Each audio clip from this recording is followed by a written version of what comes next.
বিকেল 4টা-5টা বাজলে মেয়ে দুটা ঘ্যানর ঘ্যানর করতে থাকে। আরে বাপু এত চালাচ্ছিস কেন? কি খাবি বল? বলছে মা চলো বাইরে যাই, একটু আমরা ফ্রেঞ্চ ফ্রাই খেয়ে আসি দুজনে মিলে। বাইরে ফ্রেঞ্চ ফ্রাইটা কত মজা। সে কি মাথা খারাপ? টাকা কি গাছে ধরে? আলু ভাজি খেতে বাইরে যাবি এত টাকা দিয়ে? নে আমি বাসায় তৈরি করে নিচ্ছি। আসসালামু আলাইকুম এভরিওয়ান। এই যে দেখেন আমি 5-6টা আলু খুব ভালোভাবে কেটে ছুলে ধুয়ে কেটে নিয়েছি লম্বা লম্বা করে।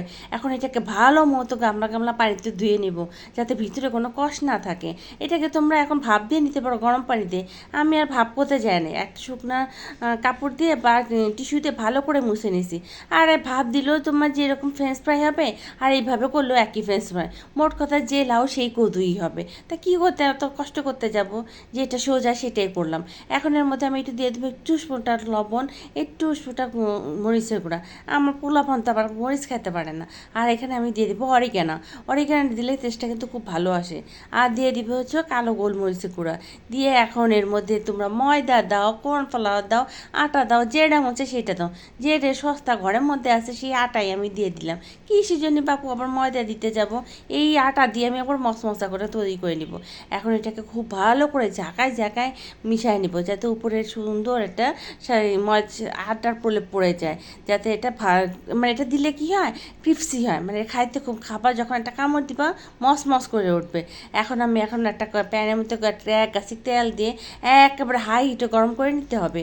নিয়ে এর মধ্যে সাইডে দিলাম সেই আলু ভাজা। দিয়ে এখন এটাকে আমি লাল লাল করে ভেজে নেব। একটু ফাঁকা ফাঁকা করে দিও, তাহলে হচ্ছে সুন্দর করে ভাজা হয়ে যাবে। এই যে দেখো, খালি আলু ভাজা বলতেছি, তোমরা আবার কিছু মনে করো না তো। এই ফ্রেঞ্চ ফ্রাই দেখো কি সুন্দর গোল্ডেন কালার হয়ে গেছে।